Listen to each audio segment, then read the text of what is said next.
Good day, good day, good day. Gera na to, gera na to, gera na to, gera na, gera na, gera na, gera na. Shoutout sa mga ano dyan, tawag dito, sa mga naging buyer ko. Hindi naman lahat, no, hindi naman lahat. Pero may mga naging buyer ko na ano eh, na tawag dito. Ang bait-bait eh, pag dito eh. Kuya, kuya, kuya, may mga... Kulang nga mag-sign up the cross eh. Habang tatawag akong kuya eh. Kuya, boss. Boss, gumaganon pa sa akin oh. Makuha lang yung unit. Mura na yung unit ko. Humihingi pa ng tawad. Wala namang problema sa akin yun eh.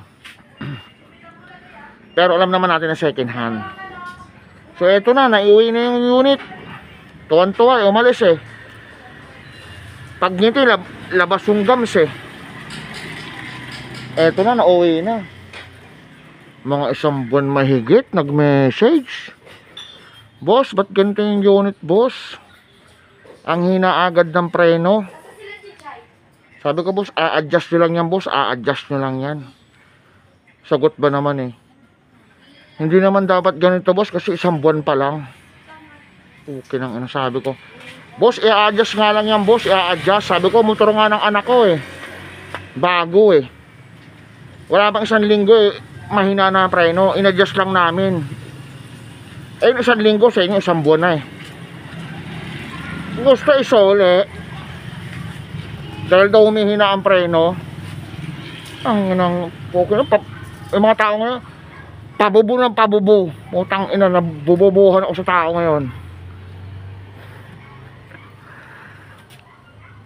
Tatlo na lang ata na ano eh. Tatlo na lang ata natitirang ano eh, matino sa mundo eh. Si Kuya Jesus. Paano ko nababanggitin yung iba? Sa ganun po yung bilhin ninyo. Pag humina ang preno, a-adjust lang po yan. A-adjust. Ganon. Iba naman battery. Boss, yung battery ganto. May warranty tayo 7 months. Kung ano yung nasa warranty na 7 months, gagampanan po natin yon. Babalikan ko kayo. Pero hindi naman pwedeng, boss, battery, ano, punta ka dito. Hindi ganon. Walang ganon. Eh, wow nga eh. I-schedule ka pa eh. Ako pa kayang ano lang. Ang tawag dito? Pucho lang. O, diba? O sinabi kong, boss, 3 days ang palitan yan. Boss, daw makapunta dyan. Oh, siyempre, ang dami kong ginagawa. Pero ang mahalaga, napalitan ko. Diba? Ganun yun, hindi yung magkano ka pa sa post ko, magko-comment ko pa. Siyempre, pag nabasa yung ibang tao nun, lalabas nun, parang kasama-sama ako. Pero pag nabigay ko naman yung hinihiling ninyo, hindi naman kayo magko-comment ng maganda doon sa post ko. Diba? Ang mababasa lang, yung comment nyo na, boss, battery ko ganito. Diba? Pero pag once nagampanan ko na yung about sa mga pagkukulang ko sa inyo, hindi naman kayo nagko-comment ng maganda sa ano ko eh. Wala namang ganun sa inyo eh. Diba? Huwag ganun.